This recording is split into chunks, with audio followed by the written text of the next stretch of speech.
afraid of what's going to happen. What is up, my friends? Jan Roggeman here, your Southeastern North Carolina realtor. Today, we have a very special guest. I'm super excited that he's going to do this with me. Mr. Tim Milam, the owner, the CEO of Coldwell Banker Seacoast Advantage, is going to come on. He's going to talk to us about how this market looks in comparison to 2008. We're going to get some of his insight and thoughts as to what's taking place. This is going to be a really exciting and informative show. Let's get into this. Let's see what Tim has to say. The man, the CEO of the largest real estate firm here in the Wilmington area, in the southeastern North Carolina area, with Coldwell Banker Seacoast Advantage. Super excited to bring him on. Let's jump into this. So as you can see, I'm sitting here with Tim Milam. Welcome, welcome, welcome. I have to say, first and foremost, that this is a very, very busy man, and I feel completely honored that he's willing to sit here and discuss this with me. Tim, why don't you give my viewers, my friends over there, a little bit of a backstory. Who are you? What's your role in this industry of real estate? Well, first of all, I'm glad to be here with you, Jan. By the way, you're obviously a great real estate agent and certainly a fantastic Coldwell Banker Seacoast Advantage agent, so happy to be here with you. My name's Tim Milam, the CEO of Coldwell Banker Seacoast Advantage here in Wilmington, North Carolina. I've been here a little over 30 years, and you know, one of the things I love about North Carolina, the peoples are so great. The climate, as we can see today, is fantastic. And living here in Wilmington, North Carolina is just a blessing. Once you're here, it's just an amazing place to be. I couldn't agree more. We just did a video, I think it was a couple of videos ago, where I talked about that. And how some people don't like change, but the fact of the matter is we live in an area that people are flocking to.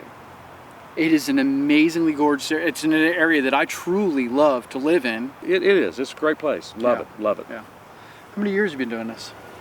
Been in the real estate business a little over 30 years. Okay. Prior to that, I was in banking, and I enjoyed the banking business, but I've really, really enjoyed the real estate business. And you know, when I think about what's been so nice and fun about the real estate business, every day is different. So I had mentioned earlier that Coldwell Banker Seacoast Advantage is the largest real estate firm southeastern North Carolina. How many agents are you in charge of? We have about 800 agents in all of our regions. If you start adding all of those up, there's about 2,000 agents.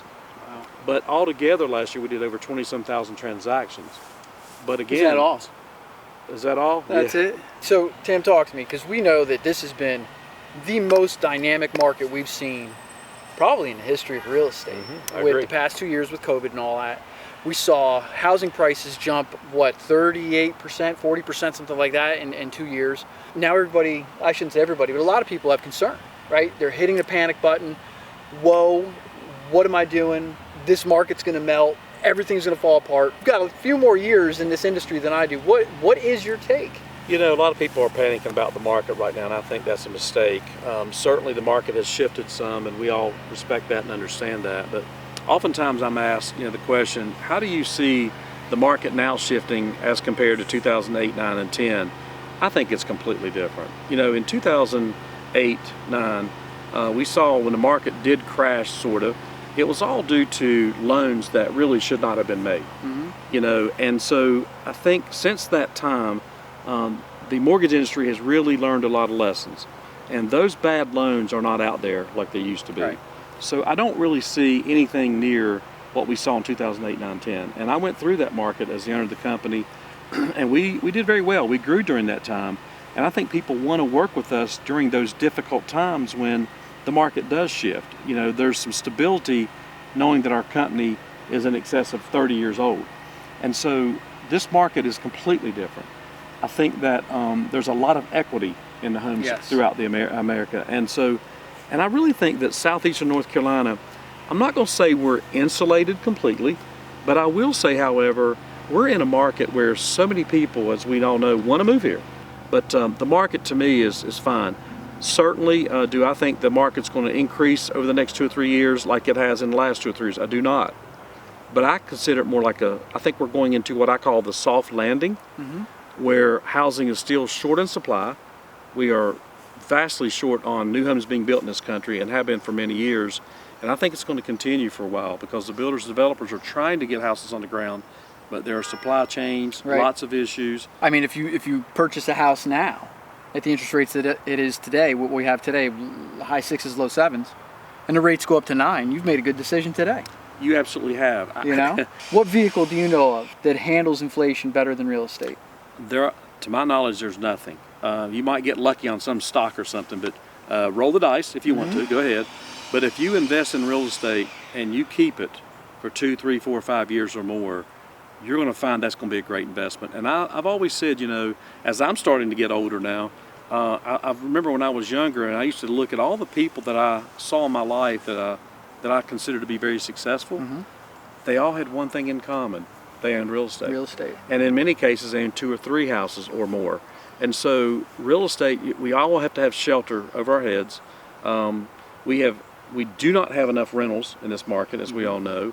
And I think you can buy a house today that, yes, the interest rate might be up a little bit, but I think you can find tenants who want to rent it and be reasonable about it and still have a very good return on your investment. So owning such a monstrous company, you actually have a network of people, right, nationwide, that you guys talk. What are you finding nationwide? What's the whole consensus look like in terms of taxes, migration patterns? What are you seeing with that? Oh, that's a good question, by the way, and there's a lot of discussion around this now. I will tell you, so Coldwell Banker, as you well know, has a little over 100,000 agents, and I'm in a networking group where the top 17 companies in the country, where we get together on a regular basis and we talk all the time.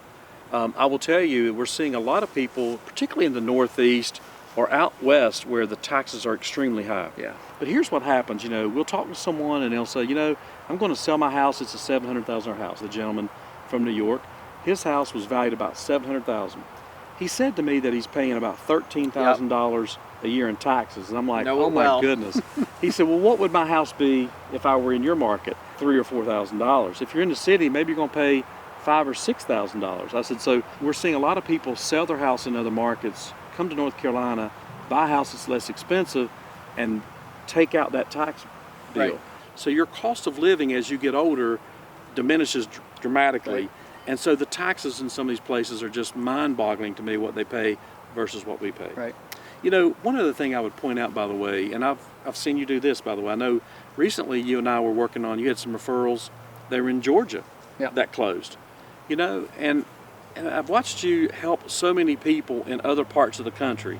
If they need to sell a house, you're able to connect them with a really great agent. And you were able to do that here recently in Georgia, where you had a family, 2 properties, you helped them sell, and basically that's the part of services you provide that's fantastic, because you can go through our network of relocation and you can help them no matter where they are. Anywhere. Yeah. Our relocation director was bragging about you, by the way, because how you're able to do that. Your surveys come in, your reviews come in fantastic.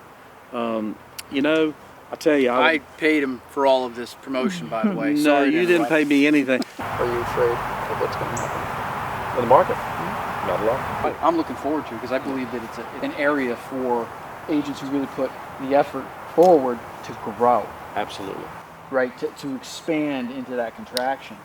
And I'm actually genuinely excited for that. Me because too. I want to be able to serve better. And it's forcing me, this market right now is forcing me to work on my game to be tighter, to be cleaner, to be more proactive for the client. Well, that's why your service is so good. That's why your repeat clients are good. You know, you're honing in on the service part. So we know that we're in a shift, right? We are in a time of shift, and we don't know exactly where it's going to go.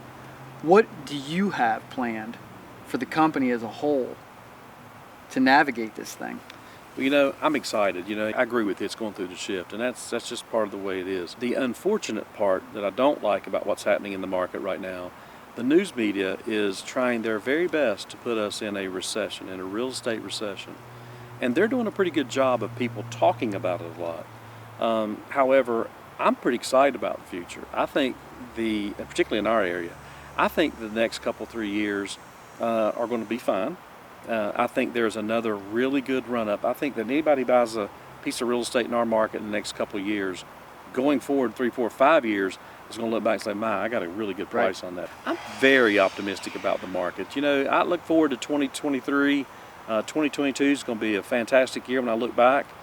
So far it's been great. Yes, it's a little bit of a challenge, but everything in life's a challenge. I mean, if you look at what's happening in the world right now, you know, yeah, gas prices are up, inflation's up. There's a lot of challenges out there right now. But when it comes to housing, this is where This is where we build homes. This is where families come together and build these great memories. You know, you've done it with your family, and I've done it with my family. And what a beautiful place to do it in. Yeah. You know, and so, yes, there's going to be some challenges down the road, but, you know, I'm extremely optimistic about the market. I think 2023 will be a fabulous year. I will tell you, by the way, I've talked to a lot of my friends, and I've had a lot of people ask me, do you think I should hold back now on buying real estate? And my answer is no, don't hold back. But at the same time, you know, be smart. Right. Get with a really good real estate agent. Jan, you're a fantastic real estate agent. Get with a really good real estate who will give you great advice. But honestly, I think it also opens up the opportunity for people who really want to buy and are really serious. It's a great opportunity. Yeah. If a client asks me, you know, oh, I don't want to, or says to me, I'm not willing to buy in this market, why not? I am. Well, I've continued to buy properties during this market, by the way, this year. One thing's for sure, we're not going to go through another 2008, 9, 10 anytime in the near future, in my personal opinion. And I'm absolutely feel good about where we are. I feel like we covered it all. We just pull my pants down and my shirt up. Wait a minute, that's the wrong way. Tim, seriously, thank you. You're Thank welcome. you for doing this. Happy to do it. I hope that you people got some benefit and education out of this. And if you have any questions, feel free to hit me up. Thank you again for watching. Until next time. All right, come on.